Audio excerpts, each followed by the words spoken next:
Hello everyone, চলে এসেছি আরও একটি শর্টস ভিডিও নিয়ে। আমরা সবাই জানি ডিসেম্বর জানুয়ারি মাস মানে ঘুরতে যাওয়ার মাস। এই দুইটি মাসে আমরা সবাই হয় বন্ধুদের সাথে না হলে পরিবারের সাথে ঘুরতে বেরোই। আমিও আজ ঘুরতে গিয়েছিলাম আমার বন্ধুদের সাথে জোড়াসাঁকো ঠাকুর বাড়িতে। ঠাকুর বাড়ির ভিতরে ভিডিওগ্রাফি অ্যালাউ নয়, শুধু ফটো তুলতে পারবে, কিন্তু ফটো তোলার জন্য তোমাদের এক্সট্রা 50 টাকা দিতে হবে। আর টিকিটের দাম 50 টাকা তোমরা যদি ইন্ডিয়ান হও। কিন্তু যদি তোমরা স্টুডেন্ট হও তাহলে অবশ্যই সাথে করে স্টুডেন্ট আইডি কার্ডটা নিয়ে যেও, তাহলে তোমাদের টিকিটের দাম 20 টাকা পড়বে।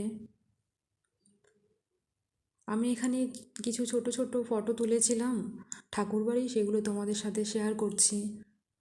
তোমরা এই শীতের মধ্যে ঠাকুর বাড়িতে ঘুরে আসতে পারো, অবশ্যই তোমাদের ভালো লাগবে।